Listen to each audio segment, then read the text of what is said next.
You're listening to American Medicine Today, presented by the Bonati Spine Institute, featuring the internationally acclaimed inventor of the Bonati Spine procedures, Alfred Bonati, MD. Once again, here are Dr. Bonati and your host, Kimberly Brumell. Thank you for listening to American Medicine Today. I'm Kimberly Brumell, joined by Ethan Euchre. Glad to be here. And Jeff Wagstaff. Yes, I am. You know, people struggle with pain sometimes because they don't know what their options are. So if you've wrenched your back funny, or you've been in an accident, or just the nature of what you do has caused degeneration of the spine, and you've tried conservative methods, because we all get the fact that nobody wants to rush into surgery. But if you've been told the only thing that will help you are invasive procedures, they're going to slice you down the front and the back, and if anyone tries to tell you you need hardware, leave it in your toolbox. Your back is not a place for things like bars and screws and plates and wire. Those things cause all sorts of problems. Now, don't get me wrong. If you're in a horrific accident, that might be your only option. But the reality of it is the necessity of those things are almost next to nothing. So if you've been told that you have to live a life in pain, reach out to Bonati. See if, in fact, there is something that can be done. 855-267-0483 or visit Bonati.com. Well, we have an exciting show lined up for you. But coming up first... In today's Back to Life segment, we will talk to a patient of the Bonati Spine Institute who went from living a life that was restricted by pain and discomfort through their journey of finding the Bonati Spine Institute and are now living pain-free. It is my pleasure to introduce to the program from Point Pleasant, West Virginia, the area of the Mothman prophecies, right? Yes. Troy Krebs. Thank you for joining us. How's it going, Troy? Thank you all. You just had a festival about the Mothman? I want to just talk about the Mothman instead of your story, but I know we can't do that. That's really cool. That'll be a second time on the program. But Troy, why don't you tell us how you came to be in pain? Over time, I just had some back problems, and anyway, just one day I just turned around the wrong way, and I was having extreme pain. Ooh. Really not a lot of pain in my back, but in my leg and down to my foot. Started losing the ability to actually almost drive, to take my foot from the gas pedal and put it on the brake, and just extreme pain, mostly in my sciatic area. Okay. And from there, I did the traditional thing, went to my doctor. Ended up getting my MRIs and all that stuff, and we finally figured out it wasn't a hip problem, but it was a back problem. Got it. And what did you do at that point? At that point, I went the traditional route and was going to our local orthopedic people, not local, but in Sure. the town, close by, nearest big city. And, after discussing with them, I had a herniated disc and a bulging disc, and we talked about different things, but they talked about possibly having to have the disc removed and possible fusion and stuff like that. And I just really didn't want to do that. And I had a very good friend that had a couple friends that had been to the clinic in Florida. Okay. And talked with them in great detail, and they convinced me to at least send my paperwork in and get an evaluation from you all. Got it. Can I just take you back a minute? You talked about the pain that was like in the hip and shot down the leg. How was that affecting your daily activities? Well, quite a bit, because I'm a very active person, and the job that I do is very strenuous and very it's very some heavy lifting and a lot of climbing on ladders, different things like that. I work in the marine transportation business, and the type work I do is very active work. So anyway, it was hampering me. It was holding me back. Between that and the pain, I just was really struggling. Got it. So you spoke to a couple of your friends who had been through the procedures before. You sent in your paperwork. What was it like when you were heading from West Virginia to Florida? Were you at all skeptical? Well, I think at first I was, until I sent my paperwork in. Okay. I talked to someone first. They told me how everything worked there. Sure. And then I got the paperwork that I needed, my MRIs, and Right. I got everything on disc and got the report. And I had it all sent in, and they called me back in a very timely manner, and called in. I think it was a physician's assistant. I think went over everything with me after the doctor looked at it. And they explained to me that this was stuff that you all dealt with every day. It wasn't a difficult fix, and you all felt certain. They felt certain that they could help me. Got it. At that point, I went back to the friends of mine that had been there. One of them was a very active person. She played tennis a lot, and she was back to playing tennis. And because of I had a brother that's had a lot of problems with traditional stuff. I was very open to trying something that I considered new at the time. It doesn't seem so new anymore because of the advertisement and things you see today. But you mean for just minimally invasive, though nobody else does the Bonati spine procedures because they are exclusive and patented for the Bonati Spine Institute. Okay. Yeah, and that's what they told me, and that. So once I made a decision, then that's what I decided to do, and I set my dates and got my appointments. Me and my wife, you always have things you got to take care of at the time. We had a son still at home, and we got dogs, and there's some things you have to do to figure out your plan, because it's not a come one day and come home the next day thing when you live far away. Certainly. And so you're with your wife or a caregiver, and you walk into the Bonati Spine Institute. Can you tell us what that was like? Well, I can tell you that it was way more than I expected. It was when we got there, people were just so nice. I mean, from the person that checked me in to the person that sent me home for that day. I mean, they knew where I was coming from. Seemed like everybody there knew where I was coming from. They understood the time frame, and the best I recall, and I think it's been 4 or 5 years ago. I've kind of lost track, but they got me there. They got me in because, you have things you have to do, like your chest x-rays, different things that you all require testing before you can have the surgery. And they got me all done that day. I got there at 8:30 that morning. I think they sent me home at lunchtime and told me when to be there the next morning. And it was just like clockwork. I mean, it was just really nice. I mean, I was very comfortable. I felt comfortable about, coming the next day. Let me pause you for just 1 second before you talk about the next day. What was that evaluation process with the doctor like? Did you have to explain where your pain was stemming from, or did the doctor know? Well, I went to, and I think me and you talked about it a little bit. I think his name was Grossmith. Yes, Dr. Grossmith. So the next day, or actually not the next day, that was the first day. They did all this the first day. Correct. I saw the doctor that, I think we went to lunch, and I think we came back and we saw him. Sure. And he set me down, and he started getting all the images up on the wall. And he said, now I want to tell you the pain you're in, and then you tell me if I'm right or wrong, and then we'll work from there. And, well, he just about nailed it. He went through, he looked at it. We talked about the herniation and what they could possibly have to do or not have to do. Once he was in there, he said, it's possible they may have to do a discectomy, which is where they take some of the disc material out. But with what he saw, he didn't feel like they were going to have to do any of that. But, he just wanted me to know that they may. And made me feel very comfortable. I really liked him very much. And then we went home and got ready for the next day. Okay, so bringing current, now it's surgery day. You know that they're going to be using conscious IV sedation, so at times you will be interactive with the doctor as he asks you questions. Do you remember that? Yeah, actually, so I had 2 procedures. So the first day, they worked on the, I think it was between the L4 and 5, whichever one had the herniated disc. Okay. And he they told me not to be there before 8:30, and Sure.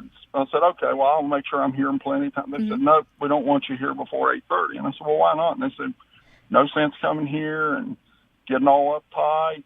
Just come at 8:30. We'll take you right in. Okay. And that's exactly what they did. I got there like 8:25. Right. I walked back. Me and my wife did. Mm-hmm. Changed my clothes. Went through the process, and I think by 9:15, I'd already talked to the doctor, and I was back there getting ready to have my procedure. And I'll be honest, the first one, I really, I don't remember it.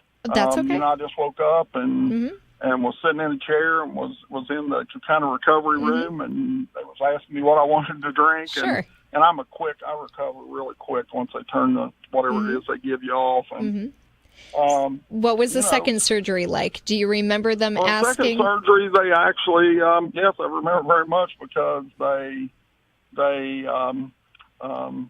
anesthesiologist was, up toward where my head was, and I remember him talking to me, and he was telling me to kind of pull myself up on my knees, and I said, I was groggy enough. I said, well, what do you mean? And I said, where's the doctor? And the doctor took his hand and patted me on the side, and he said, raise yourself up on your knees. We want to make sure you don't have any pain. I think I'm good, but I want to make sure. Right. So I did, and I could see the TV screen. I could see everything. And anyway, to make the story short, anyway, he did that.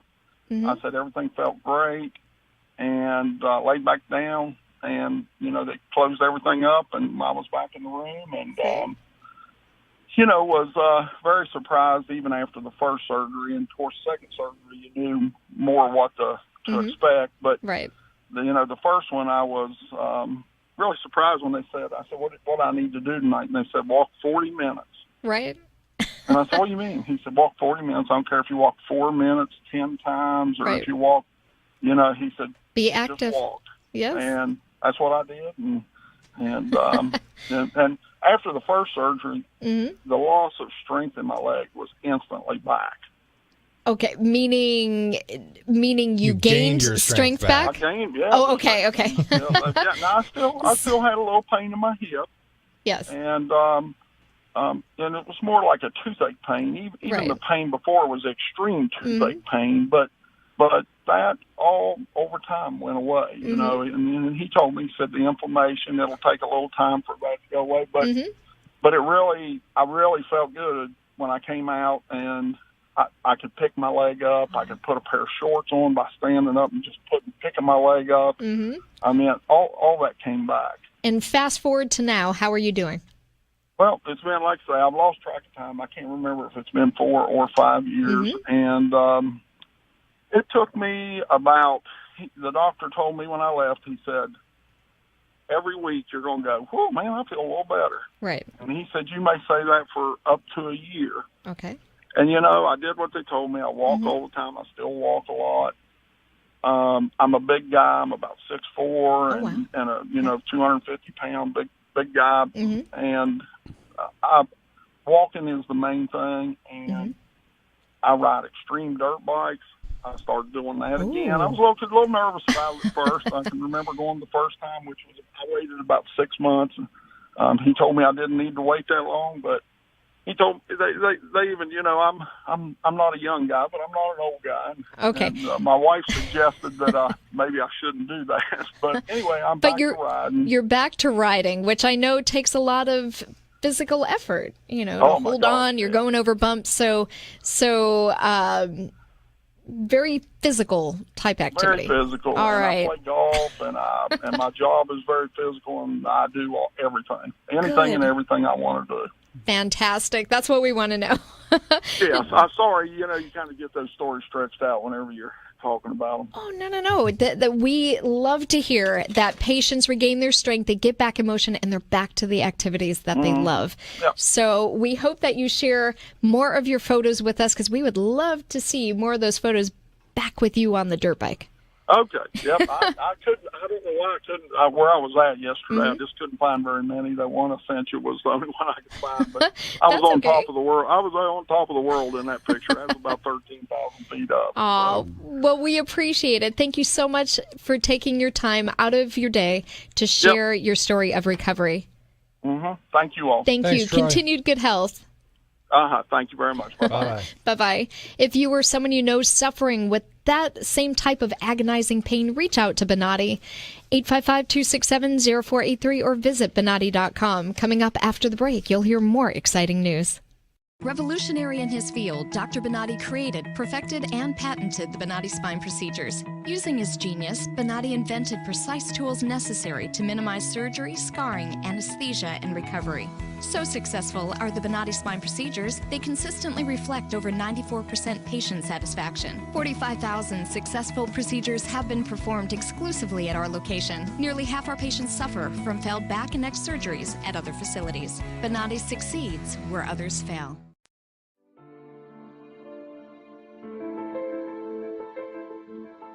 This is the first time that I am pain-free after 18 years, and it's just wonderful. I love it. Phenomenal results, no pain whatsoever. My pain is virtually gone, nothing short of a miracle. Those surgeries gave me my life back. Already I feel like a new person. I'm going home new. I can chase my grandbaby now, I can garden, I can cook, and I'm really thrilled. The outcome has been remarkable. I feel 100% better. It's like a miracle. It was phenomenal. It literally did change my life. I was in a wheelchair at that time, and I left here walking. Every single pain that I had when I came here is gone. I'm ready to go home and feel great. This place is great. Thank you. Everything that they said they would do, they have done, and I'm very, very satisfied and happy with those results. I knew in surgery, in fact I told the surgeon when he relieved the pain off the nerve. The pain is gone. I'm feeling wonderful. I have no pain. I feel better than I felt in 4 years from the surgery. It was almost immediate relief. Today I am totally pain-free, which is just amazing. It's fantastic. It definitely works. I mean, I really don't know what else to tell you. I'm happy.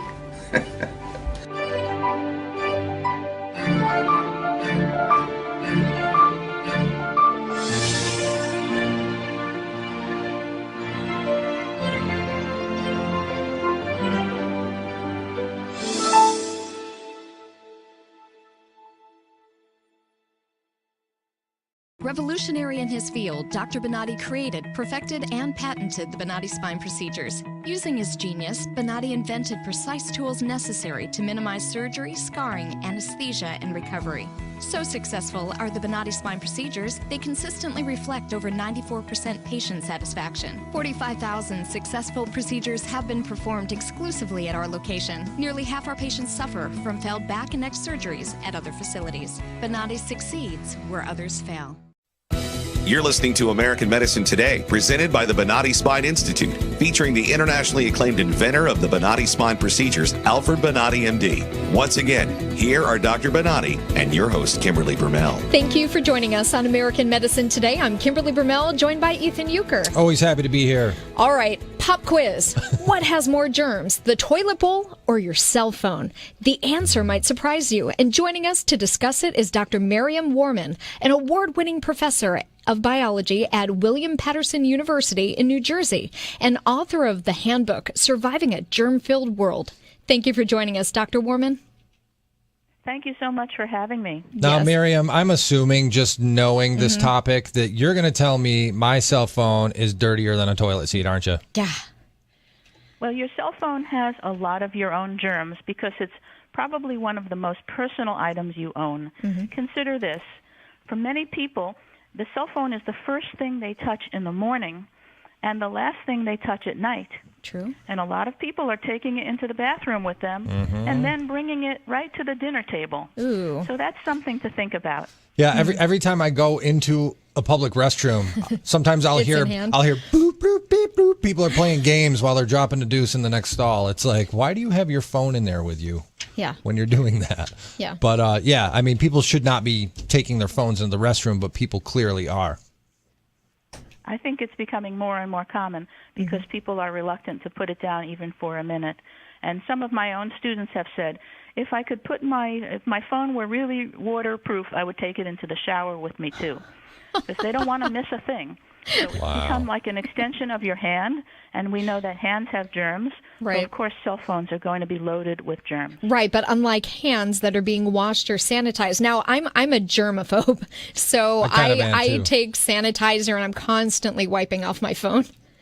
So, but I'm sure, like you, idea. Yeah. I was actually, we had this conversation with Ben, our videographer, before this interview, and we were talking about how nasty phones are and disgusting. And I said, well, actually, I carry hand sanitizer with me, and almost, especially when I'm in the car, when I use it, there's always a little extra. Right. So I'll rub my hands together, and then I'll pick up my phone and rub that. And he goes, "You would." I'm like, what is that supposed to mean? That I'm some weirdo freak, germaphobe? But it keeps us cleaner. Another thing we need to talk about is money. Ooh. We all deal with it. How Yeah. dirty is it? And I know you did a bunch of studies, Dr. Warman, on how dirty money is. Yes, that's right. And money is another thing that changes hands a lot, and you don't know who's been touching it. Yeah. So we did some research on mobile food vendors in New York City, you know, the food trucks.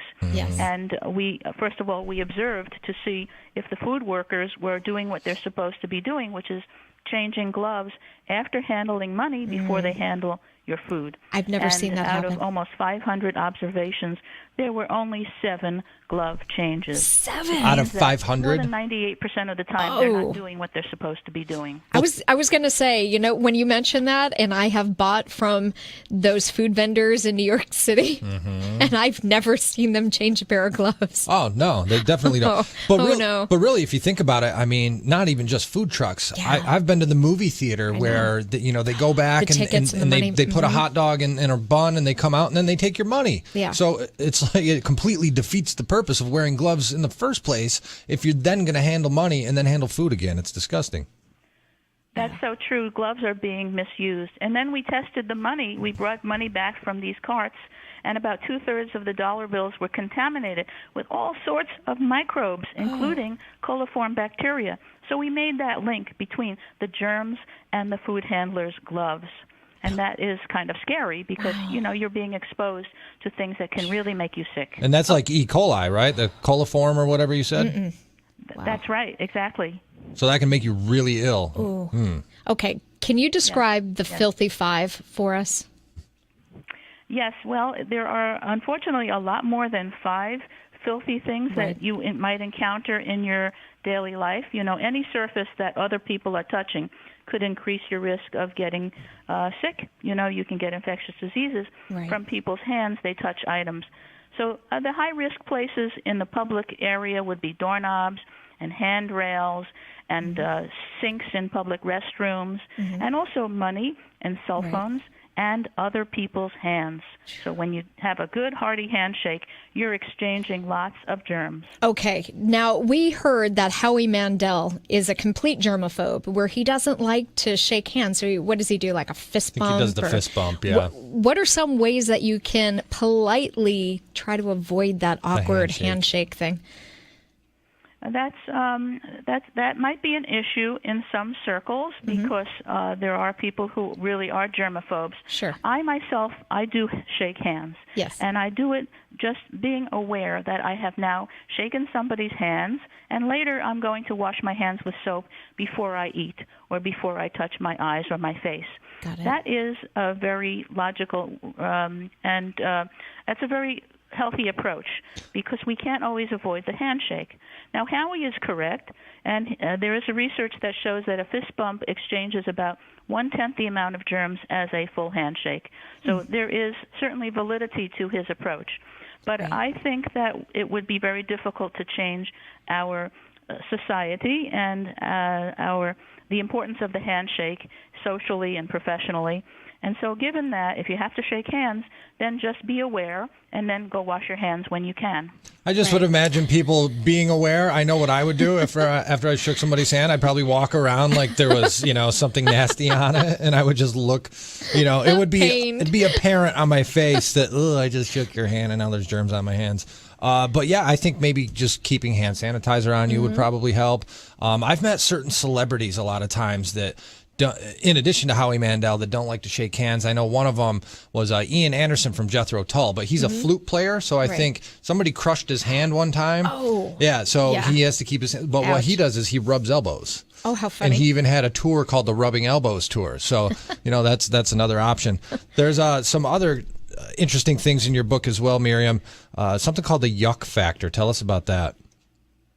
Well, that is our sense of disgust over things that could potentially harm us.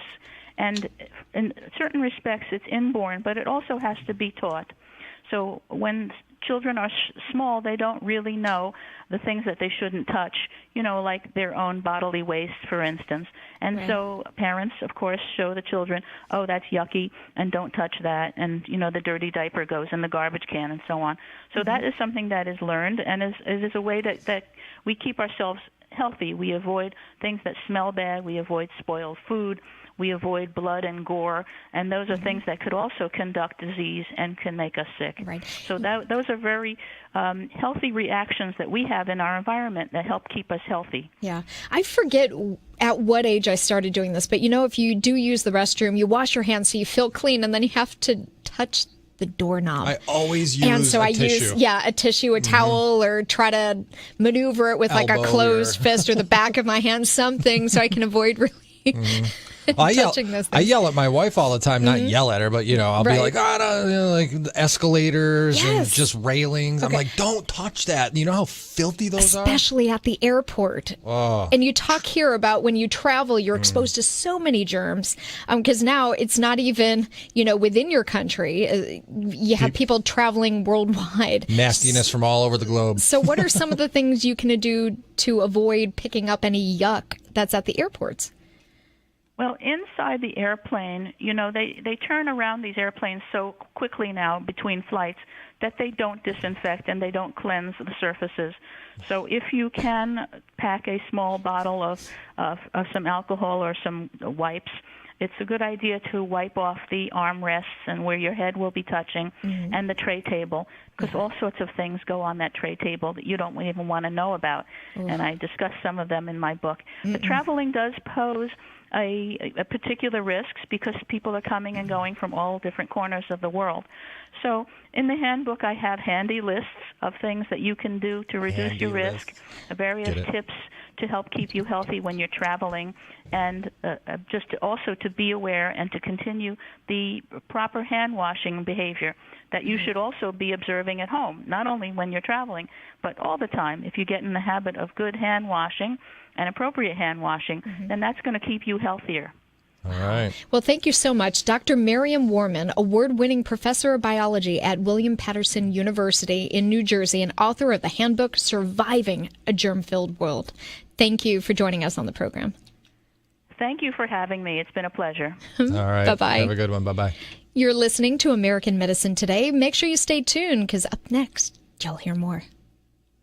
Revolutionary in his field, Dr. Bonati created, perfected, and patented the Bonati Spine procedures. Using his genius, Bonati invented precise tools necessary to minimize surgery, scarring, anesthesia, and recovery. So successful are the Bonati Spine procedures, they consistently reflect over 94% patient satisfaction. 45,000 successful procedures have been performed exclusively at our location. Nearly half our patients suffer from failed back and neck surgeries at other facilities. Bonati succeeds where others fail.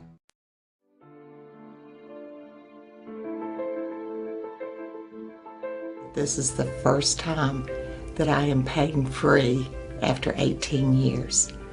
And it's just wonderful. I love it. Phenomenal results. No pain whatsoever. My pain is virtually gone.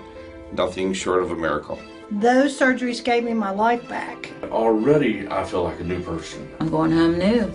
I can chase my grandbaby now. I can garden. I can cook. And I'm really thrilled. The outcome has been remarkable. I feel 100% better. It's like a miracle. It was phenomenal. It literally did change my life. I was in a wheelchair at that time, and I left here walking. Every single pain that I had when I came here is gone. I'm ready to go home and feel great. This place is great. Thank you. Everything that they said they would do, they have done, and I'm very, very satisfied and happy with those results. I knew in surgery, in fact, I told the surgeon when he relieved the pain off the nerve. The pain is gone. I'm feeling wonderful. I have no pain. I feel better than I felt in 4 years from the surgery. It was almost immediate relief. Today I am totally pain-free, which is just amazing. It's fantastic. It definitely works. I mean, I really don't know what else to tell you. I'm happy.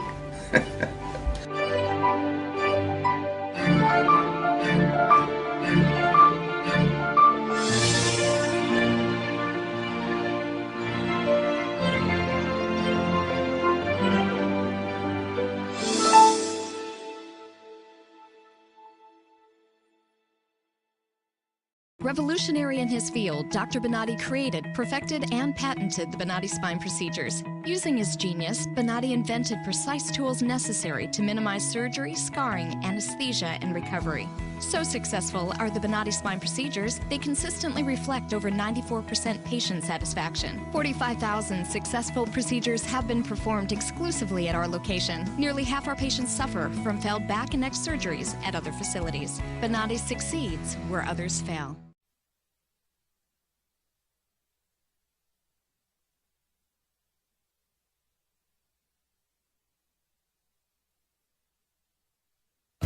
You're listening to American Medicine Today, presented by the Bonati Spine Institute, featuring the internationally acclaimed inventor of the Bonati Spine procedures, Alfred Bonati, MD. Once again, here are Dr. Bonati and your host, Kimberly Brumell. Thanks for joining us for American Medicine Today. I'm Kimberly Brumell, joined by our radio executive producer and friend, Ethan Euchre. Always happy to be here.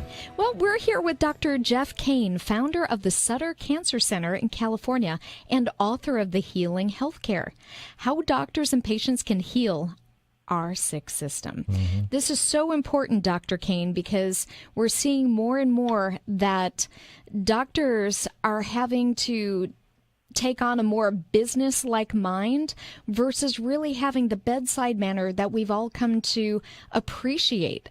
And it seems like it's a thing of the past. Why don't you talk more about that and about what healing healthcare is about? Sure. Thanks. It's nice to be here. I remember, like, when I was a kid, if I was sick, my parents would call the doctor, who would come to the house and sit on my bed and treat me, and then they'd give them $10 or $15, whatever it was, and that was that. But the doctor knew us, and his presence alone was kind of a placebo effect. Right. And now it just insidiously, very subtly changed into a commercial transaction, where the people who are running it, who are not doctors or patients, feel that all the people involved are interchangeable. One doctor is as good as another. You've seen one patient, you've seen them all. And nobody is really satisfied with this. I hear complaints from patients continually about this. And it's even worse on doctors. If you go and Google doctors' health statistics, you find they have a huge rate of alcoholism and drug dependence and divorce and suicide. So if we're going to reform healthcare, the least effective way to do it is to rearrange its finances. What we have the opportunity to do, if we get serious about it, is ask some more basic questions about what we really want in healthcare. Well, it's almost become sort of a cattle call scenario, you know, where, and I don't necessarily blame the doctors either. We, as a patient, you get irritated sometimes because you're in a packed waiting room. Right. You know, you feel like your time isn't as precious as the doctor's. But then, especially since I've been involved with the show, we've had so many physicians on that are disillusioned. They're not even encouraging their own children to get into medicine anymore. When do you think that relationship just became so distant, with such a disconnect between the patient and the doctor? Well, I've seen it happen over the past 50 years or so. I've been in the business a long time. I'm pretty old. But it's happened very slowly as commercial interests saw the amount of money that's available in healthcare, and so started educating patients through infomercials and so on that they need more and more and more. And really, it's only increased the cost, as you know. It has not increased the nation's health. So the way it is now is obviously unsustainable. And just moving the the furniture around on the deck of the Titanic isn't going to do too much. Do you think it's so much on the doctor's end of it, or do you think insurance companies are playing a factor into that? And because they're inundated with a ton of paperwork, it's taking the time away from the patient? Well, of course it is. And doctors hate that. They detest that. Right. They go in as 21-year-old students into medical school with these altruistic stars in their eyes, and they find out in 10 years that they're actually assembly line workers in a factory. Right. This isn't good for them, and everybody knows it's not good medicine. Yet part of medical training is to knuckle under and suck it up and not complain. So doctors, I hear them complain, but they're most reluctant to act on it. Your book touches upon, I was reading, sort of the love affair with medical technology. Could you kind of explain what you meant by that? I can explain it with a simple question. Does every head bump need an MRI? No.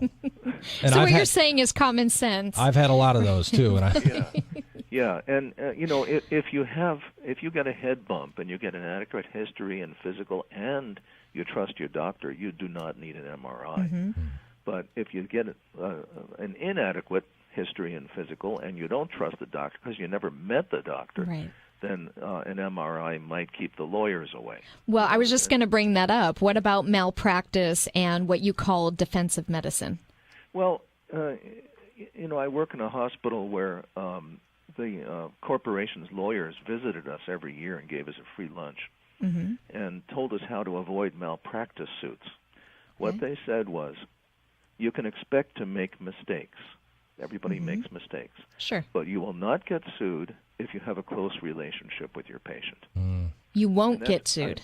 That's absolutely true. Okay. You get sued when you stonewall, when you refuse to talk about it, when you won't admit that you made a mistake, and so on. Sure. That's interesting. So instead of having a relationship, we try to establish kind of a fake relationship with defensive medicine. We'll give you all these tests that you really don't need, but it's to cover my butt. Right. You also talk about Dr. Kane, and we're here with Dr. Jeff Kane, the founder of the Sutter Cancer Center in California, author of Healing Healthcare. You touch upon in your book also how we sort of encourage unhealthy lifestyles, which I tend to agree with because I was a smoker years ago, but I remember saying, I don't need to quit because eventually science is going to get to the point where I can just order a new set of lungs. Why do I have to quit smoking? Good idea. Take care of yourself. Why is that such a bad mindset? I mean, I know why, but explain why you talk about it in the book. Well, it's just ridiculously irresponsible, and it's also false, And just because you wear out your heart doesn't mean we can replace it with a brand new one. Right. If you've been through a heart transplant, it's no walk in the park. True. By the way, Ethan and Kimberly, I should correct something. I did not found the Sutter Cancer Center. Oh, I founded the support program at that cancer center. Oh, okay. Gotcha. Okay. Duly noted. We got that. But if you ask doctors, what proportion of your clientele is suffering from diagnoses relevant to their lifestyle? They answer me 3/4 and up. That people have terrible diets, or they don't manage stress, they're too sedentary, blah, blah, blah. And we ought to be taking a more active hand in changing these lifestyles, but we can't if we don't know the patients. Right.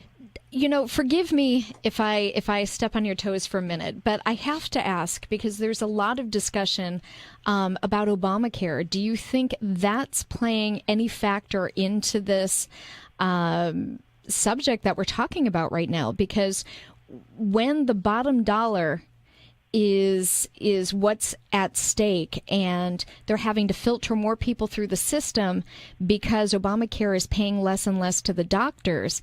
Obviously, whether the doctor's good or not, they need to be able to keep the lights on so they can treat their patients. How do you think that's affecting, I guess, the caregiver's ability to provide care to their patients? Well, Adequate I care. don't think the problem is Obamacare. Okay. It's in a way, it's a step in the right direction, and another way of looking at it is full of holes. The problem is that in 1960, 6% of our GDP went toward health care. $6 out of every 100 we spent for anything went for health care. Now it's 18% and still climbing. The fact is we use too much testing and medications and other treatments, and it's not making us healthier. And that's the thing we need to look at. How we move the money around is, as I mentioned earlier, it's rearranging the furniture on the deck of the Titanic. It's not going to make any difference. If we don't change our very concepts of healthcare and get back to solid, therapeutic doctor-patient relationships, the country will get bankrupt just from healthcare. I wanted to ask your thoughts on concierge medicine, because that's sort of that was what kind of opened my eyes the wave of the future to the lack of bedside manner. And now with concierge medicine, where doctors are making house calls again, and we actually followed one around as he went to these different house calls, and it was just really cool to see just the genuine relationship between the physician and their patient, and they get so much one-on-one time, and it seems to be trending back in that direction. What are your thoughts on concierge medicine? I think it's to be congratulated. I know of a number of experiments going on around the country, in fact, a large number of experiments to try to find a better way to deliver health care. I have friends who do concierge medicine. The advantage of concierge medicine is it takes the third parties out. The insurance companies, the government agencies, and so on, it's just a contract between the doctor and the patient, just the way it used to be. And that's exactly the way it should be. So it's really nice to see. So, sort of in closing here, Dr. Kane, what is the biggest takeaway from your book for both doctors and patients? The biggest takeaway is that doctors and patients have to meet each other once again. I encourage patients continually to approach the doctor personally. Ask, how are you doing? Are you enjoying your practice? How's your life going? And for the doctor to say, no, I will not do 7-minute visits. I can't begin to know what's going on in under half an hour. So I'm asking patients to say yes to their doctors, and for doctors to say no to their bosses. So basically, you're wanting people to turn to pretty much a cash practice, because as we know, any insurance companies are involved. It's definitely about the bottom dollar and how many people you can filter in a certain time frame. I don't make any recommendations about economics, because I don't think that's the way to get there. Correct. I think if we do have closer doctor-patient relationships, and that can only happen through the efforts of doctors and patients themselves, if that improves, the economics will change. Got it. All right, Dr. Kane, where can people get your book? Do you have a website?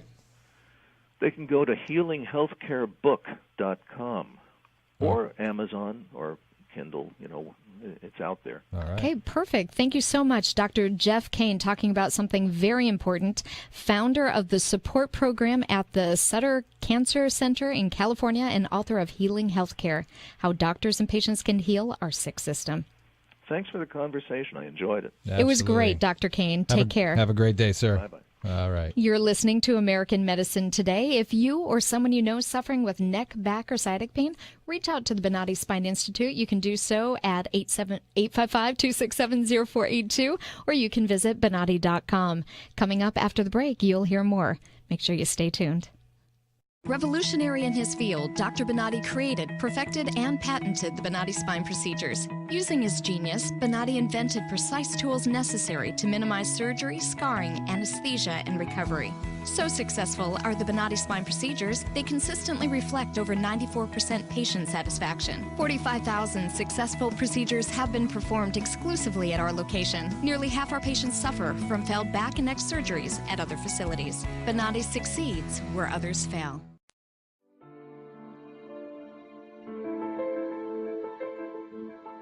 This is the first time that I am pain-free after 18 years.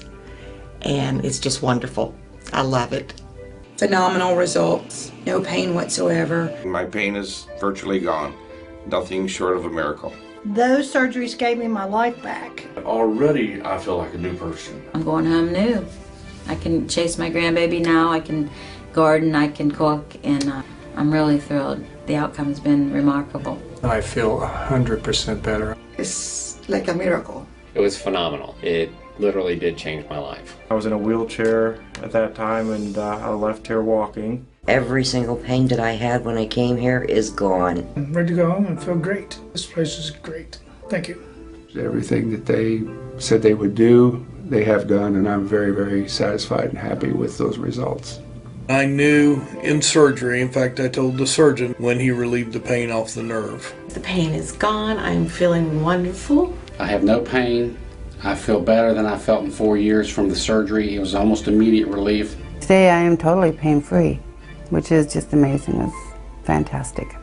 It definitely works. I mean, I really don't know what else to tell you. I'm happy.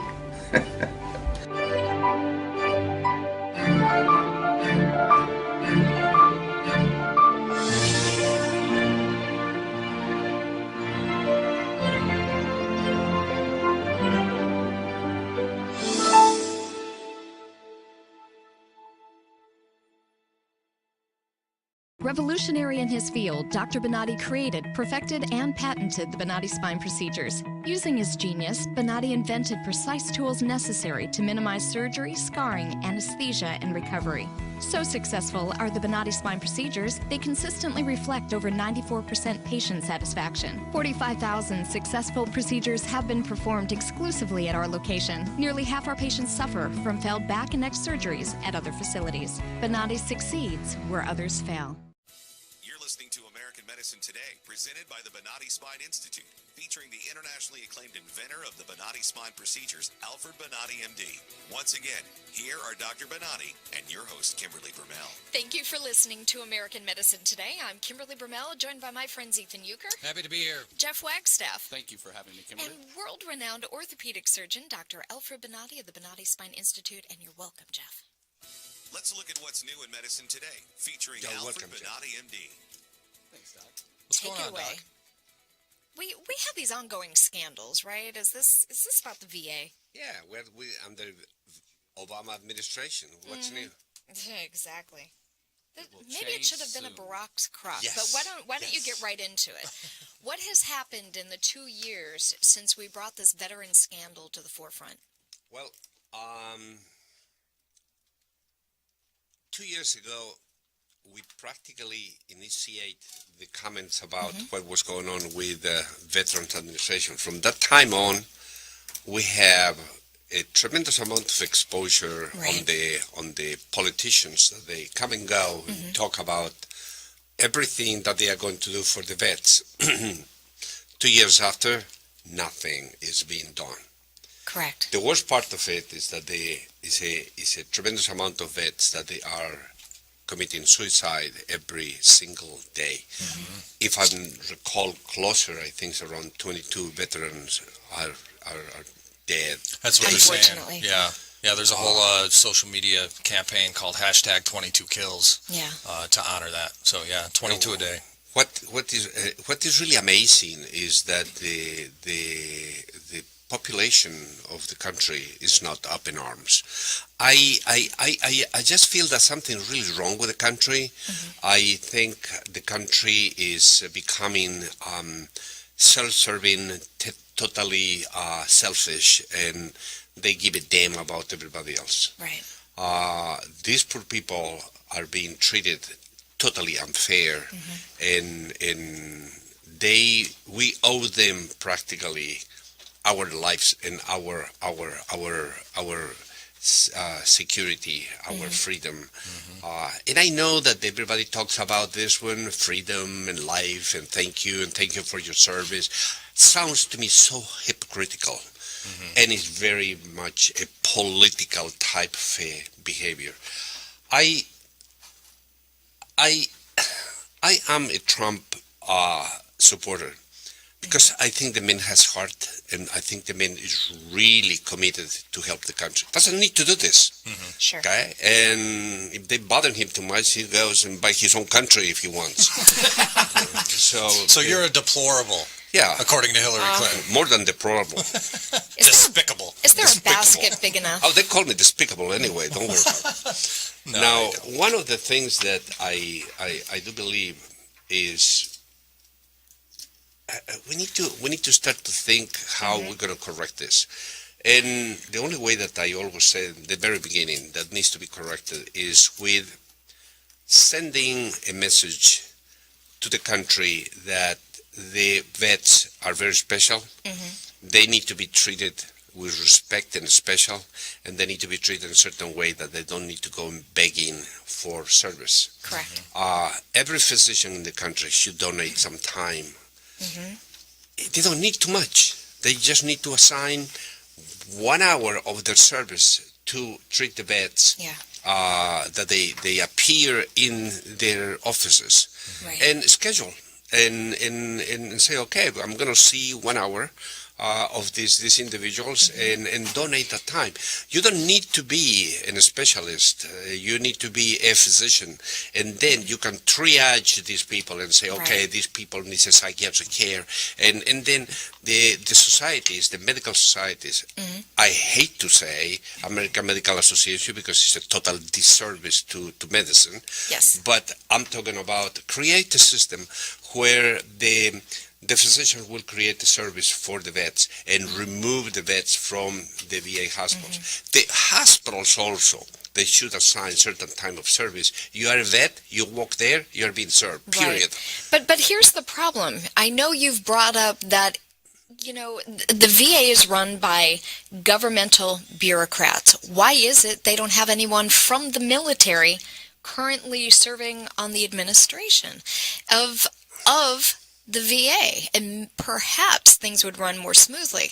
They don't do that. Instead, they actually farm out those type of positions to the Philippines? Yeah. Do I have that right? Yeah, exactly. But not even that. I really think even if the VA will be served by individuals that they care, they don't have the knowledge.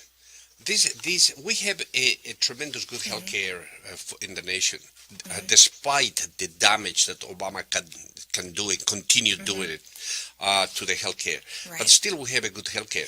If physicians will committed to donate 1 hour of their service to every veteran who will appear in his doorsteps, we can correct this problem for no expenses. Do you have any idea how many physicians there are in the country? There are around 800,000 doctors in the country. Okay. And that's talking about MDs. I am going to say something I'm not really sure. 800,000 physicians. I don't know if it's MDs and DOs or they're only MDs. Well, even still, 800,000 physicians. Imagine what they could do. The power that we can deliver to solve the problem, so the physicians will recognize that the VA will treat these people. I mean, and remove the people from the VA. The VA should be totally removed. Closed. Or needs to become managed by corporation. Well, here's the thing. They lost $2.6 billion in funds that were supposed to go to the veteran care. They got in front of Congress and went, we don't know what happened. Well, you know that that 2.6 we know what happened. We know what happened. And billion with a B. No, we know what happened. What happened is that money was assigned to go, and the Congress assigned that one, and Obama went and picked up that money and put it in immigration of 10,000 Syrian refugees and removed the whole thing. This is so obnoxious. It is. And that's a look at what's new in medicine today with Alfred Bonati, MD. It certainly is, and something that we'll be discussing for quite some time. Hopefully we can get David Jolly on again so he can tell us what he's been doing to right this travesty. Well, that about wraps up American Medicine Today. Make sure you check us out nationally on Bloomberg and check your local listings here in Tampa, in Vegas, and coming soon in Arizona. Nice. We'll see you next time. You're watching and listening to American Medicine Today. Revolutionary in his field, Dr. Bonati created, perfected, and patented the Bonati Spine procedures. Using his genius, Bonati invented precise tools necessary to minimize surgery, scarring, anesthesia, and recovery. So successful are the Bonati Spine procedures, they consistently reflect over 94% patient satisfaction. 45,000 successful procedures have been performed exclusively at our location. Nearly half our patients suffer from failed back and neck surgeries at other facilities. Bonati succeeds where others fail.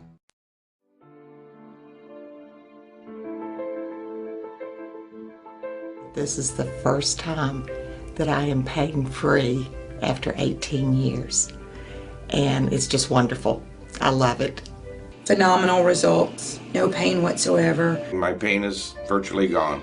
Nothing short of a miracle. Those surgeries gave me my life back. Already, I feel like a new person. I'm going home new. I can chase my grandbaby now, I can garden, I can cook, and I'm really thrilled. The outcome's been remarkable. I feel 100% better. It's like a miracle. It was phenomenal. It literally did change my life. I was in a wheelchair at that time, and I left here walking. Every single pain that I had when I came here is gone. I'm ready to go home and feel great. This place is great.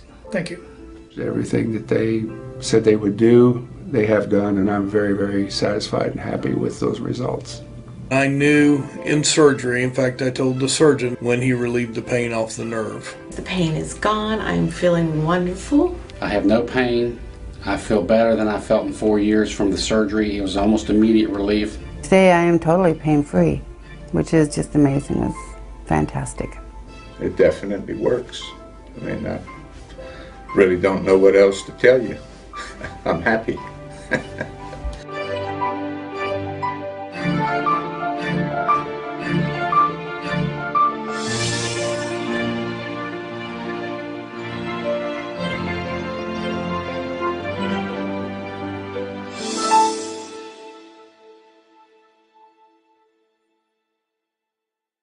Revolutionary in his field, Dr. Bonati created, perfected, and patented the Bonati Spine procedures. Using his genius, Bonati invented precise tools necessary to minimize surgery, scarring, anesthesia, and recovery. So successful are the Bonati Spine procedures, they consistently reflect over 94% patient satisfaction. 45,000 successful procedures have been performed exclusively at our location. Nearly half our patients suffer from failed back and neck surgeries at other facilities. Bonati succeeds where others fail.